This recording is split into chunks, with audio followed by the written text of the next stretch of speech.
Ay po, ito po yung new motorbike na design po ngayon. Ito po ay Vespa style po. Ayan.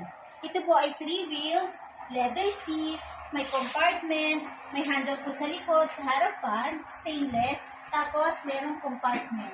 Ayan. Pang 1 to 4 years old, tapos pwede sakyan ng toddler sa likod. Ngayon, testing naman po natin yung item. Ito yung power on. Ito yung power on. Ayan po. Tapos ito yung mga built-in sounds. Ayan. Tapos ito yung manual drive. Ito po yung forward. Forward. Tapos backward. Forward po ulit. Pang 1 to 4 years old po ito. Tapos 3 wheels. May safety handle. And po, ikutan na lang po para ma-check. Ayan, may ilaw din yan sa likod. Meron din po sa harapan.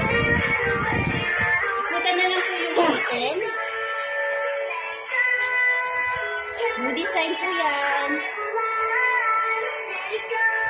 Thank you po. Ito po ay may 3 colors. Blue, green, tapos pink. Ito po yung kulay blue. Ayan po. Thank you po.